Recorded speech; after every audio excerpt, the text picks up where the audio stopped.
is no God, is no standard, is no righteousness, then my perennial question is, by what standard? Only on the fantastic assumption that you can't have morality without religion. A case you haven't even advanced one argument for yet. Morality is subject to evolution just like everything else is. We're going to evolve to the next question. Well, that's certainly true. Religion is subject to evolution as well. Most religions no longer believe half of what they used to preach. I would actually say that was progress. All right, my question is for both gentlemen, and this is because I'm noting an area of ambiguity. So Mr. Wilson first. My question is, what is sin, and how are sin and God, how are they related in a metaphysical sense? And Mr. Hitchens, I'd love to hear you comment on it as well. Mm-hmm. The Apostle John tells us that sin is lawlessness. The Westminster Catechism says that sin is any lack of conformity to the law of God. The law of God, in its turn, is simply an inscripturated summary of God's character, what God is like.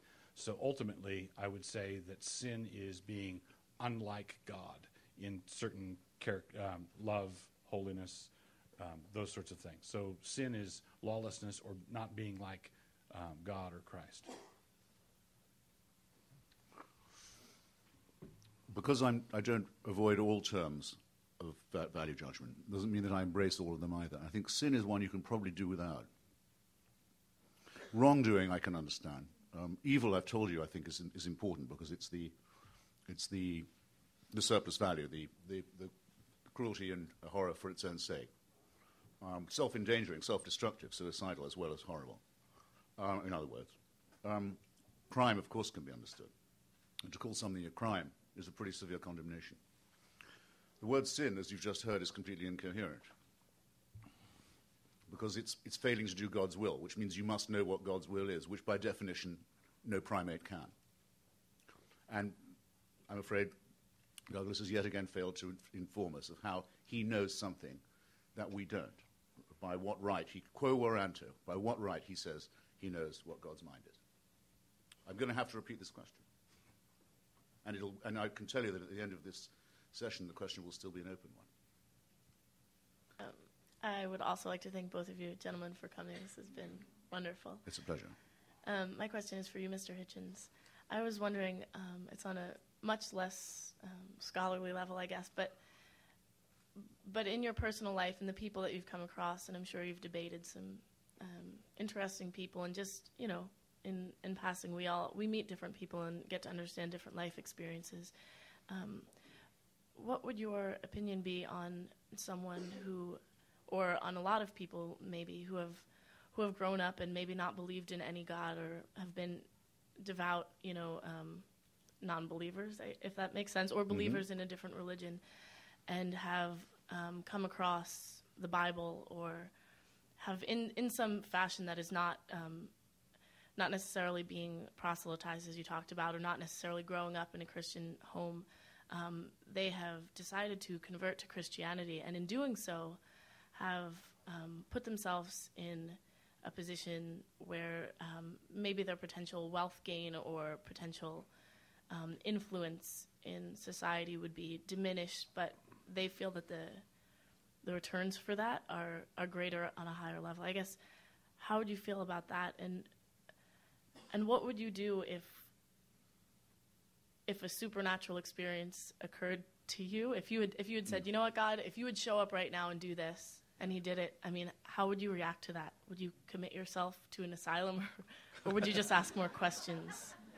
Okay. To the hypothetical person or persons you mentioned, my answer would be I wish them all the best of luck. And if it works for them, I'm very happy for them. I just don't want them trying to teach that Bible in the school attended by my daughter, or to try and legislate from that book in the common law of the United States, or to try and have a supernatural intervention taught in science class. I won't have any of that.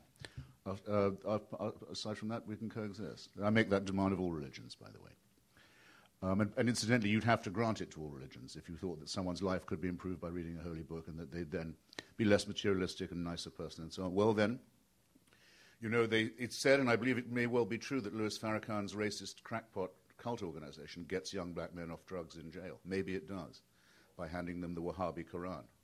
Well, what have you proved there? Nothing. Absolutely nothing at all. But as long as they don't try and hurt me with it, I'm fine. Now, as to the likelihood that I'd have a revelation, I keep being told that that's what I'm secretly looking for. That I couldn't be like this if I wasn't some kind of a seeker. It's very irritating, that. It's like being told, you may not believe in Jesus, but he believes in you. Fantastically annoying thing to have said. I can assure you that he doesn't. David Hume. I suppose you've all read David Hume on miracles. If you haven't, you must. It's the most elegant philosophizing on the question of miraculous apparition that has yet been. He says, if something appears to have happened that is not consistent with the laws of nature, the laws of nature have been suspended, there are two contingencies. Either that the laws of nature have been suspended in your favor, or that you're under a misapprehension, which is the likeliest. It's always likeliest that you're under a misapprehension. And if you're hearing about this from someone who claims to have seen it, and you weren't there getting it secondhand, the odds that it's a misapprehension is being spread are exponentially increased. So if I heard voices telling me to do something, and that this was on behalf of a deity, I would check myself in, of course. And I hope that you would if you saw someone in the street raving and saying, well, let's not say raving. That would be to prejudice it. But if someone came up to you and said, you know, I'm on a mission from God today, and I've got various things I've got to do, and I hope you'll help me do them, because God's will has to be done through me. Why is it that you edge away from people like that rather than towards them, if they're on the same bus as you? What saving instinct makes you say, I think I'm going to move to another seat now, rather than say, ooh, I wish you'd share? Why is that? You know very well why it is. I'd like to tack on people who say they're doing God's work are to be distrusted. I'd like to tack on a quick agreement. I agree with Christopher that I don't believe that creationism has any place in public schools. I don't believe that prayer has any place in public schools. I don't believe that the teaching of one religion over another has any place in the public schools. But of course, that's because I don't believe that kids ought to be in public schools. I don't believe that I don't think lockers ought to be. I don't think textbooks ought to be. This question is to Mr. Hitchens. Again and again throughout this debate, you said that morality is innate to mankind, and Pastor Wilson, I feel you've argued on his terms on that particular point. How would you respond to the argument that this innate morality is actually evidence of God? Because throughout no society have we really seen a lack of morality destroy the society. Every single person throughout really our history has had this morality. How would you respond to that? That this is an obvious evidence that God created this morality within us. It's not Christianity that has taught us these ethics. It's that when God created you, yourself, he built in this moral code. So that's how you would be. Well, to that hypothesis, I would say that it was unfalsifiable. And as you should know, if a proposition can be described as unfalsifiable, it falls as, by definition, weak or unsustainable. I couldn't possibly disprove that, in other words. There would be no way of proving that wasn't so, which means it's a hopeless proposition. It would also leave, but suppose it to be true, then you'd have to ask, well, which other authority is instilling us with the temptation, in some cases the need, to rape, steal, perjure, kill, and so forth? Is that coming from the same great imprinter or another one? Is there, in fact, spiritual warfare between demons and angels going on all around us that we can't quite see? That's also an unfalsifiable proposition. It could be true.